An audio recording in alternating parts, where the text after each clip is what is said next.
Les refs, j'espère que vous allez bien. On est là pour une nouvelle vidéo. Et attention, celle-là, vous avez kiffé la première partie. Aujourd'hui, on tourne l'épisode 2 du thread d'horreur. 2 histoires cette fois-ci, mais 2 histoires assez corsées. J'espère que vous êtes prêts. Préparez-vous, comme d'habitude, dans votre lit, dans votre canapé. Petit plaid. Attention, faites pas de cauchemar ce soir. C'est parti pour le générique. Et on commence tout de suite avec la première histoire. Let's go!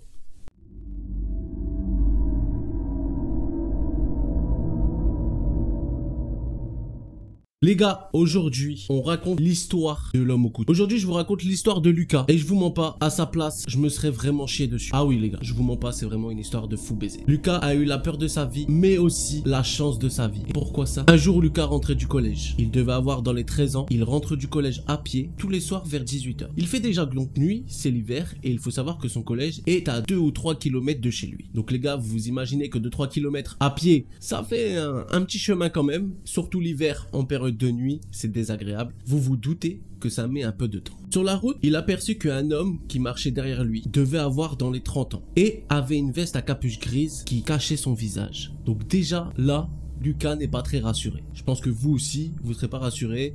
C'est pour ça les gars, faites attention quand vous marchez tard la nuit. Faites attention à ce qu'il y a autour de vous. Évitez de mettre des écouteurs ou faites semblant de mettre de la musique ou pas trop fort. On ne sait jamais ce qui peut arriver. Puis Lucas remarque que cet homme le suivait car si Lucas changeait de trottoir, l'homme changeait aussi de trottoir. Si Lucas changeait de rue, l'homme changeait aussi de rue. Donc Lucas commençait à presser le pas et vite rentrer chez lui. Je pense que Lucas a eu raison de presser le pas et de rentrer chez lui directement. Une fois rentré chez lui, Lucas se sent mieux. Mais une fois avoir dîné et aller se coucher vers 23 h, il se sentit observé. Il regarde donc par son Velux et là il voit cet homme dans sa cour ayant quelque chose à la main, un peu comme un couteau. Alors les gars, là je regarde par ma fenêtre, je vois un mec dans ma cour avec un couteau. Comment dire que j'ai une sueur, frérot? Lucas descendu vite dans la chambre de ses parents et il prévenut son père qu'il y avait cet homme devant chez lui. Son père est sorti avec un couteau à la main, mais l'homme n'était déjà plus là. Ses parents lui ont dit que c'était sûrement leur voisin qui cherchait son chat dans leur cour. Ses parents lui ont répondu que c'était sûrement le voisin qui cherchait son chat dans la cour. Non mais les gars, sérieusement, ça me dégoûte. Quand t'es sûr d'avoir vu quelque chose de terrifiant, que t'es pas bien, du coup tu vas le raconter à un de tes proches et tes proches te croient pas. Non mais on est où là? On est où? T'es censé me faire confiance, je suis quand même... Voilà, en fait, surtout quand t'es un enfant et que tu dis quelque chose, tes parents ou quelque chose de plus adulte essayent toujours de relativiser la chose. Donc forcément que c'est compliqué de faire croire quelque chose aux adultes quand t'es un enfant. Lucas n'a jamais revu cet homme. On pourrait se dire que tout est bien qui finit bien, mais ce n'est pas ce qu'il s'est passé. Et comme si ce n'était pas suffisant les gars, car 2 jours plus tard, le soir, Lucas voit 4 voitures de police passer devant chez lui et s'arrête 3 maisons plus loin. La police a embarqué l'homme qui était 2 jours plus tôt devant chez Lucas. L'homme qui avait le couteau. Puis il vit le SAMU et les pompiers arriver et le lendemain, aux informations, il apprend que ce qu'il s'était passé était une scène de crime. L'homme avait abattu un homme et l'avait suivi, tout comme il avait suivi Lucas 2 jours auparavant. Non les gars, cette histoire, elle est vraiment dingue. Elle est vraiment dingue les gars. Lucas est passé à ça de la mort, je pense. Heureusement d'ailleurs qu'il y avait ses parents chez lui. L'homme a fait au final une scène de crime et c'est cet homme-là qui a été embarqué par les policiers. Voilà les gars, donc faites attention. Faites attention quand vous marchez tout seul dans la rue. Faites bien attention autour de vous. Préparez-vous à appeler la police, on sait jamais les gars. Ça arrive très vite les gars. Les kidnappings ça se fait comme ça. Frère, c'est la rue ma gueule. Alors, cette histoire de Lucas, les gars, elle m'a terrifié. Mais la deuxième histoire, elle va vous horrifier. Parce que c'est aussi une histoire vraie. Mais je trouve que c'est un peu plus glaçant. Et je trouve que la deuxième histoire qui suit, les gars, ça arrive beaucoup plus de fois qu'on ne le pense. Et surtout pour les femmes et les filles. Donc faites attention, les gars. Et les filles, bien sûr. Parce que ça, c'est des histoires dingues. Et c'est des histoires qui arrivent plus souvent qu'on ne le croit. Donc faites bien attention. Petite prévention de votre sazou préféré. Et tout de suite, on passe à la deuxième histoire.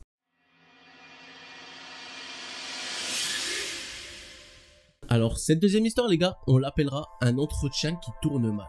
Tout commence dans la nuit de jeudi et vendredi. Laura se réveille en sursaut après avoir fait un cauchemar plutôt traumatisant et assez spécial. D'ailleurs, après que Laura s'est levée, elle a eu un sentiment d'inconfort énorme.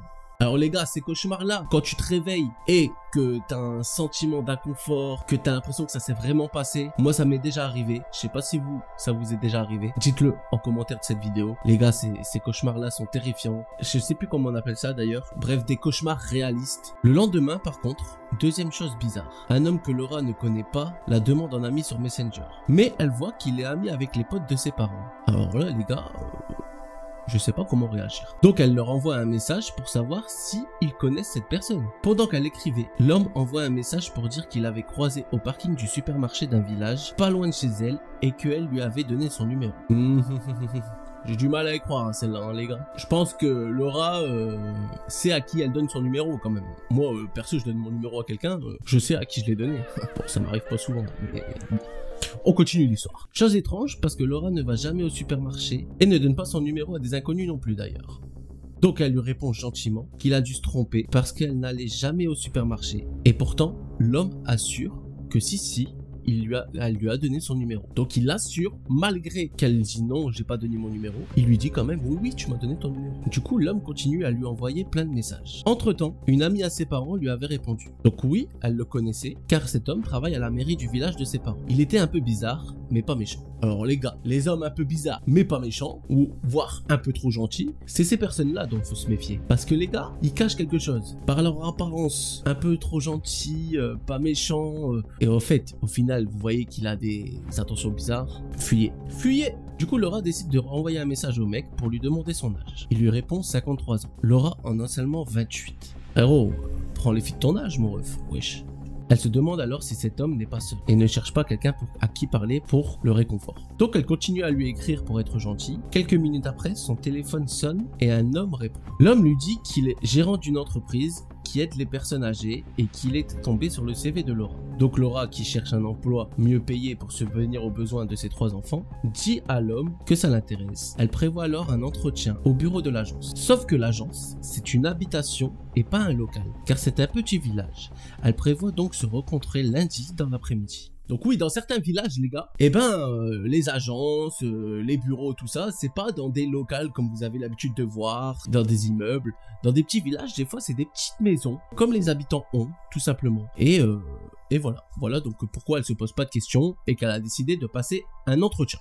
En même temps, l'autre homme continue de l'harceler avec des messages illisibles tellement il y avait de fautes. Alors là, on parle de l'homme qu'il avait ajouté sur Messenger, pas l'homme qui était au téléphone. Elle décide donc de lui dire désolé, qu'elle a des choses à faire et qu'elle doit mettre un terme à la discussion. Malgré quelques messages et une ou deux tentatives appel visio, il la laisse plutôt tranquille. Lendemain, rebelote. Le mec écrit encore à Laura et commence à être relou. Du genre, es-tu célibataire? Tu habites où? Que fais-tu dans la vie? Puis-je t'inviter? Forceur de fou. Le mec, on n'oublie pas qu'il a 58 piges. Laura en a que 28. Donc le mec très relou. Malgré la négativité de Laura, qu'elle lui dit d'abandonner, le mec continue. Moi, un truc comme ça, soit je le bloque, soit j'appelle la police, si j'étais à la place de Laura.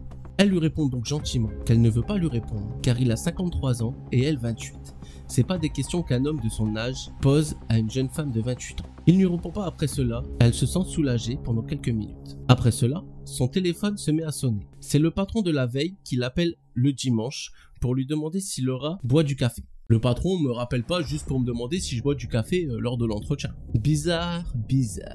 Elle n'a pas vraiment compris pourquoi le patron lui avait posé cette question, mais elle décide de ne pas tenir compte et lui répond naturellement que oui. Après cela, elle était plutôt tranquille ce dimanche. Le lundi, jour de son entretien, elle était surprise de voir qu'elle n'avait reçu aucun message du mec chelou. Donc là, on parle du mec de 58 ans qu'il avait ajouté sur Messenger, le mec relou. Arrivé l'après-midi, Laura prend sa voiture pour se rendre à l'entretien. Déjà, il y a des maisons de village un peu partout. Ce qui n'inquiète pas Laura parce qu'elle sait que les entreprises dans le village de ses parents se situent dans des maisons comme celle-ci. Donc des vieilles maisons un peu délabrées. Laura sait qu'il y a plein de maisons comme ça dans le village de ses parents, donc ça ne l'inquiète pas plus.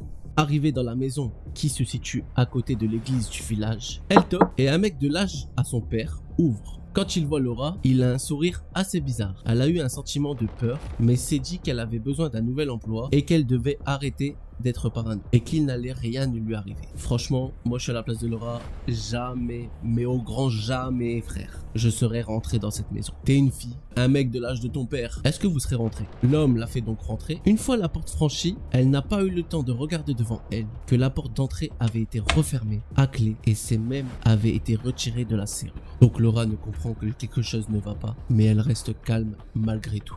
L'homme l'installe à la cuisine. De suite, quand elle rentre, elle remarque que ce n'est pas une entreprise, mais bien une habitation. Elle trouve cela assez bizarre et quand elle regarde autour d'elle, elle remarque un nom et un prénom sur un courrier posé sur la table. Elle se glace alors le sang, puis elle se rend compte qu'elle est enfermée dans une maison avec un homme qui la harcèle depuis plusieurs jours car il s'agissait de l'homme de Messenger. Donc là, il s'agissait vraiment de l'homme de 58 ans. Laura, terrifiée, son cauchemar se repassait en boucle dans sa tête après cela. Tu m'étonnes frère. Là je suis à la place de Laura frérot, je pense que n'importe qui les gars, si vous savez pas garder votre sang-froid, vous tombez en larmes. Tout simplement vous tombez en larmes, vous tombez en peur totale. J'ai pas envie d'être à sa place, tout simplement. L'homme remarque qu'elle n'est pas bien et comprend vite que Laura a compris les intentions que l'homme avait. Car d'un sourire joyeux, l'homme passe d'un sourire diabolique. Il se met à se rapprocher de Laura et essaye de la toucher. Elle avait tellement peur qu'elle se débattait, mais elle n'arrivait pas à crier. Elle avait tellement peur, elle voulait juste sortir de là. Après avoir essayé de me caresser les épaules, le dos, les jambes et les cheveux, elle entend que quelqu'un toque à la porte.